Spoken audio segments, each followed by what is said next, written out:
Саламатсыздарбы, урматтуу мекендештер. Бир сутка ичинде жалпысынан 50 бейтап ооруканадан айыгып чыгарылды. Анын ичинде Бишкек шаарынан 21 бейтап, Чүй областынан 17, Ош областынан 2 жана Жалал-Абад областынан 10 бейтап. Жалпысынан 2162 адам айыгып чыкты. Тилекке каршы 26 июнга карата республика боюнча COVID-19 инфекциясы жаңы учуру 250 адамдан катталды. Бишкек шаарында 105, Чүй областында 61, Ош шаарында 47, Ош областында 19, Нарын областында 1, Жалал-Абад областында 12, Ысык-Көл областында 2, Талас областында 1, жана Баткен областында 2 учур.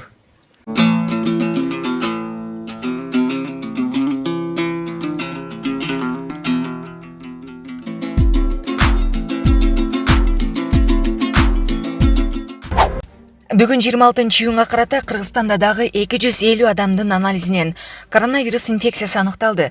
Бул тууралуу эртең мененки онлайн маалымат жыйында саламаттыкты сактоо министринин орун басары Мадамин Каратаев билдирди. Анын айтымында Кыргызстанда коронавирус жуктургандардын жалпы саны 4204 адамга жетти. Акыркы суткада 50 бейтап сакайып ооруканадан чыгарылган. Айыккандардын жалпы саны 2162 адамды түздү. Жаңы катталган бейтаптар Бишкек шаарында 105 адам, Чүй облусунда 61 адам, Ош облусунда 19 адам, Ош шаарында 47 адам, Жалал-Абад облусунда 12 адам, Талас облусунда 1 адам, Нарын облусунда 1 адам, Ысык-Көл облусунда 2 адам, Баткен облусунда 2 адам. Булак баракелди. 250 жаңы катталган учурдун 3-өө бул сырттан келгендерден, калганы 247 учур бул өлкө аймагында жугузуп алган учурлар. Кыргызстанда тастыкталган COVID-19 инфекциясынын жалпы саны 4204кө жетти.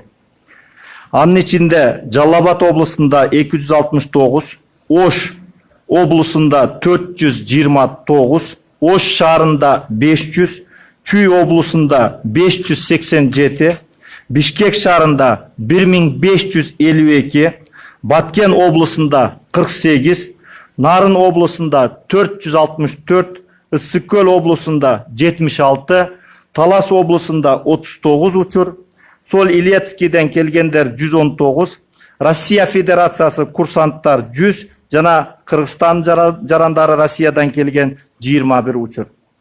Бир сутка ичинде коронавирусту жуктуруп алган медицина кызматкерлеринин саны 21 кишини түздү. Бишкек шаарынан 7, Чүй областынан 9, Ош шаарынан 3, Ош областынан 1, Талас областынан 1 кызматкер. Жалпысынан медициналык кызматкерлер арасында 669 учур катталды.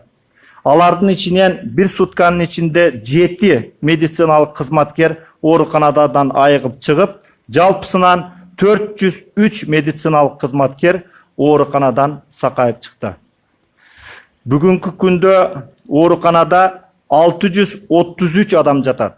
Анын ичинен оор абалда 46-сы, жандандыруу бөлүмүндө 10, орточо оор абалда 224, канаттандыралык абалда 363. Бир сутка ичинде жасалган изилдөөлөрдүн саны 4212-ни түздү. Мадам Мусаевич, анда суроолорго өтсөк, социалдык түйүндөрдө эл арасында кайрадан өзгөчө абал киргизилеби деген да суроону берип жатышат, анткени вирусту жуктуруп алгандардын санынын көбөйгөндүгүнө байланыштуу. Бул өтө орчундуу суроо. Кече мен айтып кеттим, бул жерде каралат деп кээ бир маселелер боюнча. Мына премьер-министр Кубатбек Айылчиевич Бороновдун жетекчилиги астында чогулуш өтүп, бул жерде эч кандай өзгөчө абал, өзгөчө кырдаал кириштин кажети жок деп бирок бир канча тапшырмалар берилди. Биринчи, бул мамлекеттик органдарда дагы көп ушул учур катталганына байланыштуу максимально үйүндө же биз орусча айтканда удаленкада иштегенге бүт сотрудниктерге, кызматкерлерге ушундай мүмкүнчүлүктөрдү карап көрүш керек. Аралыкта иштөө. Аралыкта иштөө боюнча биринчиден. Экинчиден, ушул местный госадминистрация мэрияларга, город Ош, эң негизгиси Ош шаары, Бишкек шаары мэрия, анан чоң шаарларга ошол контролду күчөтүү боюнча бул базарларда, ошол соода түйүндөрүндө эл көп бар жерлерде контролду күчөтүү боюнча иштер тапшырылды. Анан кийин саламаттык сактоо министрлигине ушул жергиликтүү өз алдынча башкаруу органдарынын башчылары менен бирге элдин арасында дагы ушул түшүндүрүү иштери боюнча, аралыкты сактоо боюнча, жана санитардык нормаларды сактоо боюнча системный иштерди күчөтүү боюнча тапшырма берилди. Эми расмий тилде ушул маалыматыңызды?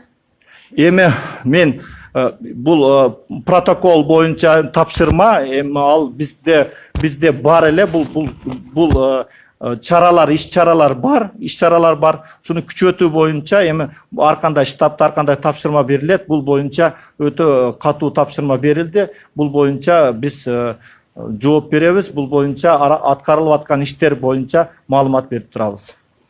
Мындан тышкары дагы эл арасында мындай суроо берип жатат. Вирусту жуктуруп алгандардын саны көбөйүп жаткандыгына байланыштуу ооруканаларда орундар жетиштүүбү деген суроо. Бул өтө орчундуу маселе. Кече парламентте да бул маселе көтөрүлдү. Мен айтайын дегеним, бүгүндөн баштап, бүгүн саат 9-дан баштап куратология биз айтып атабыз, Илим Изилдөө институтунда биз жаңы корпусту даярдадык. Бул внебольничный пневмония боюнча. Куратологияда ошол жерде бүгүндөн баштап азыр бүт 300дөн ашык керебетти даярдаган. Бүгүнкү күндөн баштап тез жардам боюнча кайрылгандар анан барып ошол жакта дарыланса болот. Экинчиден биз айтып атабыз, мына кече мен тактап кетейин, 335 деп айтсам, алар 335 бүт эле орун барбы деп, мен айтканым Бишкекте бул ковид тастыкталган жарандар үчүн 335 орун деп айттым. Анын ичинен негизинен мына инфекциялык республикалык клиникалык ооруканада 204 орунга лайыкталган.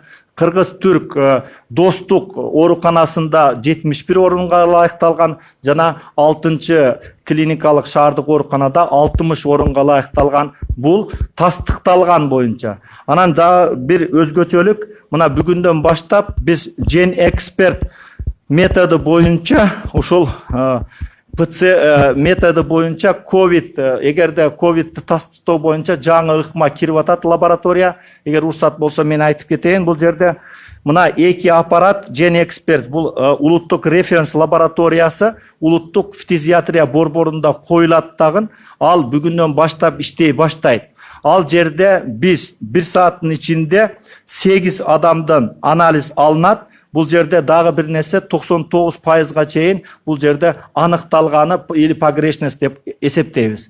Анан кийин эмне үчүн бүгүнкү күнгө чейин бул коюлган жок? Себеби ал жерде Gen Expert платформасы боюнча аппараттар бар эле. Ал негизинен бул кургак учукту тактоого, анан кийин бул рифампицинге устойчивостьту тактоого арналган эле. Бирок биз ыраазычылык билдиребиз, Проондун жардамы менен картридждер алынып келинди.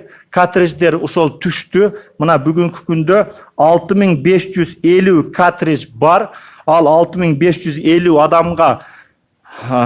адамды камтыса болот. Бул 1 сааттын ичинде анализдин результаты чыгат. Анан кийин бизде бүгүнкү күндө сүйлөшүүлөр болуп атат. Дагы глобалдык фонддун эсебинен 50 000 картриджди алалы деп туруп, бул биринчиден биз тезирээк аныктайбыз, экинчиден биз фильтр түзөбүз. Улуттук фтизиатрия борборунда ошол жерде фильтр болот дагы. Тастыкталгандарды мен жанагы айткан ооруканаларга тастыкталбай, эгерде клиникалык симптому боло турган болсо, аны биз бүгүнкү күндө мына куратологияны айтып кеттим. Анан кийин мына биринчи больницанын базасында дагы биз атайы корпусту ачып атабыз. Ал жерде дагы биринчи ооруканада ошол эгер внебольничный пневмония боло турган болсо, алар дарыланса болот.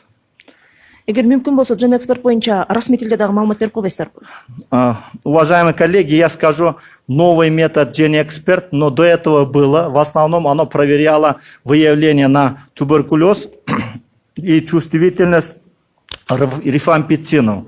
Мы, значит, в результате переговоров и результаты значит, международными организациями мы приобрели 6550 картриджей, которые могут определить не только на туберкулез и выявление на COVID-19. Это прообраз ПЦР-анализа. И здесь в течение 1 часа можно определить 8 человек. Я говорю, точность анализов, это погрешность 1%, точность анализов составляет 99%. Это значит, на базе национальной референс-лаборатории будут проводиться эти анализы. В течение часа можно проходить 8 человек, и мы как фильтр сделаем национальной референс-лаборатории. Если есть подтвержденные случаи COVID, тогда будем госпитализировать те учреждения РКИП, Республиканская клиническая инфекционная больница, 6-я больница, я имею в виду город Бишкек, и больница кыргызско-турецкой дружбы. А если, значит, не подтвердится, если есть клинические симптомы, мы в зависимости от этого, значит, направим в другие учреждения. Воспользуясь моментом, действительно у нас были проблемы местами внебольничной пневмонии. Вот сегодняшнего дня, значит, с утра начал работать, значит, в институте курортологии начался прием больных внебольничной пневмонии. Там более 300 коек мы рассчитали. Кроме того, мы готовим городскую клиническую больницу номер 1 корпус для госпитализации и лечения тех больных, которые имеют внебольничную пневмонию. Рахмат маалыматыңызга.